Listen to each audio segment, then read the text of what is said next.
We are continuing along with the Bulletproof Dispute Letter series, and you can find all the other videos down in the description inside of the Bulletproof playlist. So today we're talking about the advanced credit suite training to increase your dispute IQ. And if you don't know what dispute IQ is, it's very simply a learning technique for factual disputes using a quiz style. And we're breaking this down into 3 different segments, okay?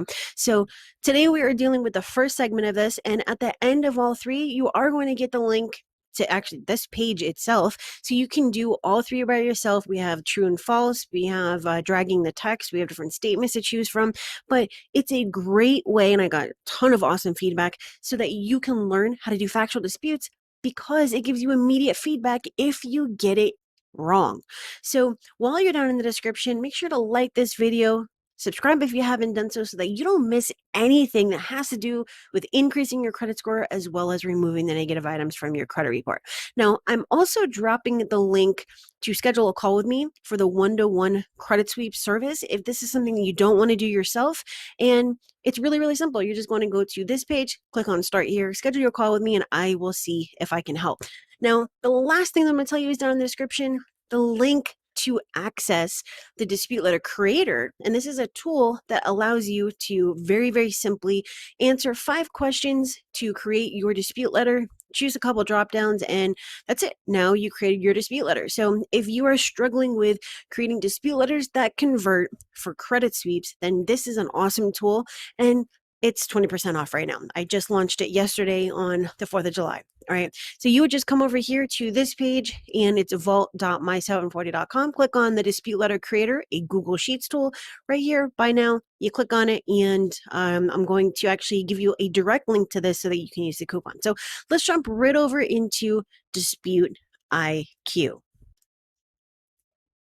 Here we go with question number 1, dispute IQ. And what I want for you to do is use the comment section to let me know what you think the correct answer is. The best way to remove a bankruptcy is first, disputing the validity with the credit bureaus, second, to request the court the method of verification, and third, to dispute with the credit bureaus by sending a copy of the letter from the court that states they do not verify the records with the credit bureaus. Do you think that this is true, or do you think that this is false? So if I click on true and check it, it's going to tell me that it is actually not correct. So let's check the solution. So the solution to this is actually false. So let me explain why. If you go through this whole first, second, third thing, getting the letter from the court, sending the bureaus the thing from the court, what you're going to end up doing is wasting a ton of time, and we do not have time to waste. The way that you remove a bankruptcy, you can check this by going to my channel, youtube.com/expert credit sweeps, and by typing in bankruptcy, is by using factual based disputes. You remove all negative items by factual disputes. Okay, so let's go and check out this one. So prioritize the account types most damaging to least damaging. So most damaging, we have late payments, repossession, foreclosure, inquiries, medical collections, bankruptcy, charge-offs, and debt buyer collections. And then I think I said late payments already. So if we were to say, let's start with bankruptcy. So if we put bankruptcy as number 8, and then foreclosure as number 7, repossession as 6, charge off as 5, debt buyer as 4. I think I'm doing this correctly. Medical, nope, that one is not going to go there. Excuse me, late payments, that's what I meant. And then medical collections, and then inquiry. So let's check to see if this is correct. So again, we're prioritizing the account types most damaging to least. So if we check it, I got them all correct. So now we go down to this one. Which of these are considered the biggest ammo for removing an account? And you can actually choose multiple options. The biggest ammo refers to dispute reasons that will most likely remove an account fastest. So we're going to go through these individually, but what I would like for you to do is use the comment section to let me know which ones you think are the biggest ammo. So we have date less active, open date, late payments or past due on a collection account, monthly payment on a closed account, and most recent late payment. And that's assuming that there are multiple. So let's start at the top. Date less active, Yes, please. Open date? Absolutely not. That is way at the bottom of the pyramid. Late payments or past due on a collection account? Yes, absolutely. Definitely do not belong. Monthly payment on a closed account? Yes, absolutely. The account's closed. There should literally be no monthly payment. Like, I'm not paying it anymore. And most recently, payment, assuming there are multiple. Let's try to do this without that. Let's check. So we have date last active. Yes, this is definitely a biggest ammo reason outside of blatant inaccuracies. Open date. Good job for not choosing that. Outside of disputing the open date as a technical reason, this is not part of the pyramid method.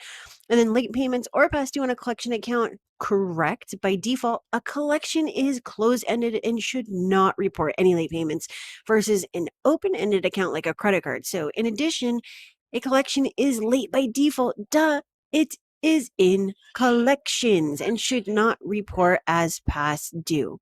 And then monthly payment on a closed account. Yes, there should not be a monthly payment on a closed account, and it is a great way to remove charge-offs and other negative items. And then we did not choose this. It was a little bit tricky, just like I said. I actually created this a while ago. I'm talking like maybe, I don't know, maybe just inside of a year. So this is kind of like doing my own learning from my own learning. So good job. This was a little tricky, right? Yes, payment history is a great element to dispute. On the other hand, you want to choose the oldest late payment because it's much more difficult than the most recent. So we got 3 out of 3 on that one. So this one I'm going to have to do a little bit of scrolling because we have to take these words and associate them with the correct sentence. All right, let's go fill this out. We have medical collections, debt buyer collections, judgments, inquiries, tax liens, student loans, charge off, apartment collections, student loan late payments, charge offs, and bankruptcies. So let's start at the top. Okay, so this can be removed by disputing the oldest one first. You can virtually remove all of them up to 3 in a row using this method. I would have to say late payments. So let's go drag this up here. Boop. Second one, this or these are the most difficult to remove from your credit report and can drop your score 240 points and virtually always report the wrong court name. I would have to say bankruptcies. Boop. This can virtually always be removed with validation of debt method. I would have to say medical collections.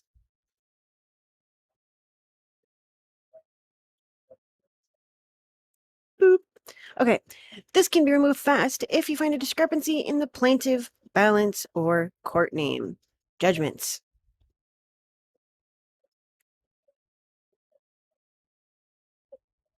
Boop. Okay, this can be disputed using the validation of debt method if the account is outside the statute of limitations to protect yourself from lawsuits. Apartment collection?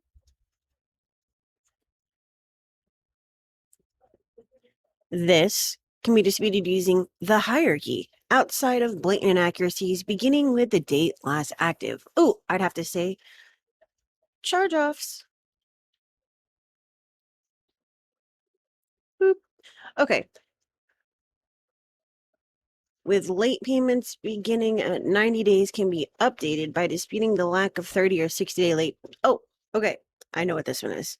So this with late payments beginning at 90 days. So that means that it says, okay, 90 can be updated by disputing the lack of 30 or 60-day late. So that is student loan lates because student loans with late payments are absolutely 100% treated differently than student loans that are charged off or have more than just a couple late payments. So this can be treated the same as a regular charge off by disputing the biggest ammo. What do we have left? We have debt buyer collections, inquiries, tax liens, and student loans charge off. I'd have to say charge off. This can be removed if no credit was given because they do not meet the permissible purpose for a credit pool, which are employment, insurance, court order, and firm offer of credit. That is inquiries. Second to last, can be removed in as little as a few days by disputing the filing date. If you can find a credit report that shows TransUnion with a balance of 0, while the other two show unpaid, it can be removed by using the TransUnion report as proof. That is going to be tax liens. Last one, obviously it would have to be this one, but let's read it together. Should never be disputed directly with the agency and should be disputed with the credit bureaus instead. You can get a fast deletion if you can find late payments in the payment history or the past due in the account section and use them as your reason. There you go. Let's check it. Correct.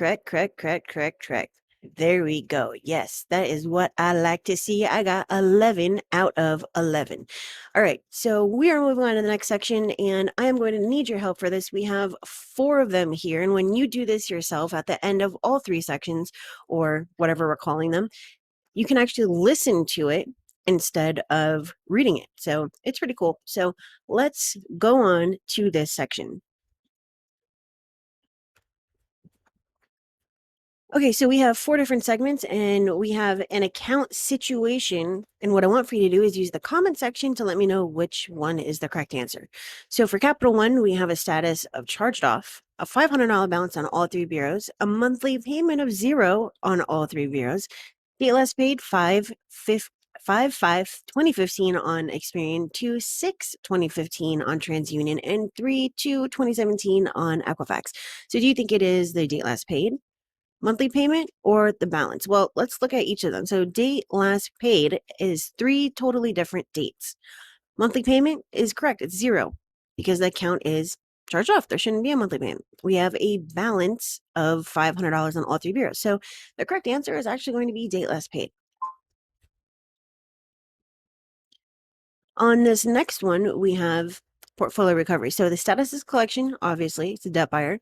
We have a $1,000 balance on all 3 bureaus. We have a past due of $1,000, and the open date on all 3 bureaus is 5/5/2015 with a limit of $800. So you think it is A, past due of $1,000, B, open date on all 3 bureaus of 5/5/2015, or a limit of 800. So I'm actually going to give you not only the correct answer, but the next best dispute reason. So your correct answer is actually going to be past due of 1,000, and your next best dispute reason is going to be that limit of 800 because there shouldn't be a limit on a collection. Okay, so now we have a student loan. It is Navient. The status is paid, was 90 days late. We have a $10,000 balance on all 3, monthly payment $25 on all 3. We have a payment history that shows no late payments until a 90-day late payment, right? So it says, okay, 90. We have a date last active on Experian of 4/5/2015, 6/2/2017 on TransUnion, and 3/5/2016 on Equifax. So which one do you think we're going to use? So monthly payment, it's all the same. So it's not monthly payment. Payment history shows no late payments until a 90-day late payment. And then balance, it's the same on all 3 bureaus. And date last active. Well, if we are trying to remove the account, let's look at this. If we're trying to remove the account, we're going to use date last active. But considering that we're trying to update the payment history, we're going to go with payment history shows no late payments until a 90-day late payment. Okay, so let's go on to the next section.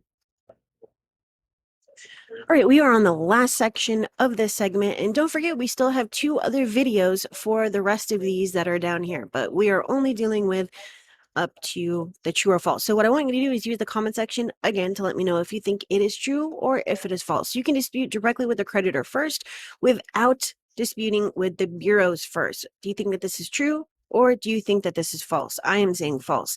That is correct. You are protected under Section 623 of the FCRA, but you do not have these protections if you first do not dispute with the bureaus. Number 2, you'll get better results by submitting complaints with the CFPB, the Consumer Financial Protection Bureau, without having first exhausted all your remedies. And exhausting all remedies includes disputing all inaccuracies on the account, reaching out to the creditor or the collector, in addition to disputing with the credit bureaus, maintaining a log of violations to be included in the complaint, having a file with 7 to 11 rounds of dispute letters to attach to the complaint, having a file with all responses from the 7 to 11 rounds of disputes with the credit bureaus, if any, and more. This is false. And here's the reason. You need to build out a log of violations along with your full case that shows beyond a reasonable shadow of doubt that you exhausted all your remedies prior to going to the CFPB. Here's the last one. Outside of blatant inaccuracies, the best way to dispute a charge-off is to use the hierarchy and choose the biggest ammo. The biggest ammo begins with the date last active. And this is, again, outside of blatant inaccuracies.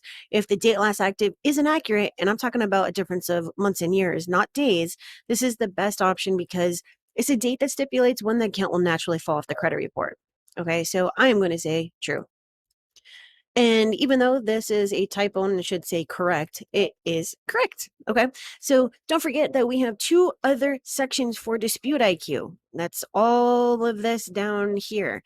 And if you're not subscribed to my channel, then you're not going to know when they come out. So make sure that you subscribe. So today we did advanced credit sweep training to increase your DisputeIQ. And these are very, very important because this is exactly how you remove charge-offs and collections and foreclosures and bankruptcies and all of that from your credit report. So if you want to know the best way to do this, then make sure that you subscribe to watch those other 2 videos, all right? So at the end, like I said, you are going to get access to this page that's going to allow you to do this yourself. But for right now, if you want to schedule a call with me, if this is just something that you don't want to deal with, I completely understand that it's a lot to learn, then that's totally fine. Go to my740.com, schedule that call, and I will see if I can help. And then don't forget that if you want to check out the Dispute Letter Creator, the Google Sheet tool that I just came out with this weekend, then go over to vault.my740.com and check that out. But for right now, that is it for today. And this is the actual tool that I created that allows you to create a dispute letter just by answering 5 questions and toggling a couple of drop downs. It's pretty cool. That's it for today. Have a wonderful day. I hope you had a wonderful weekend and holiday, and I will see you tomorrow.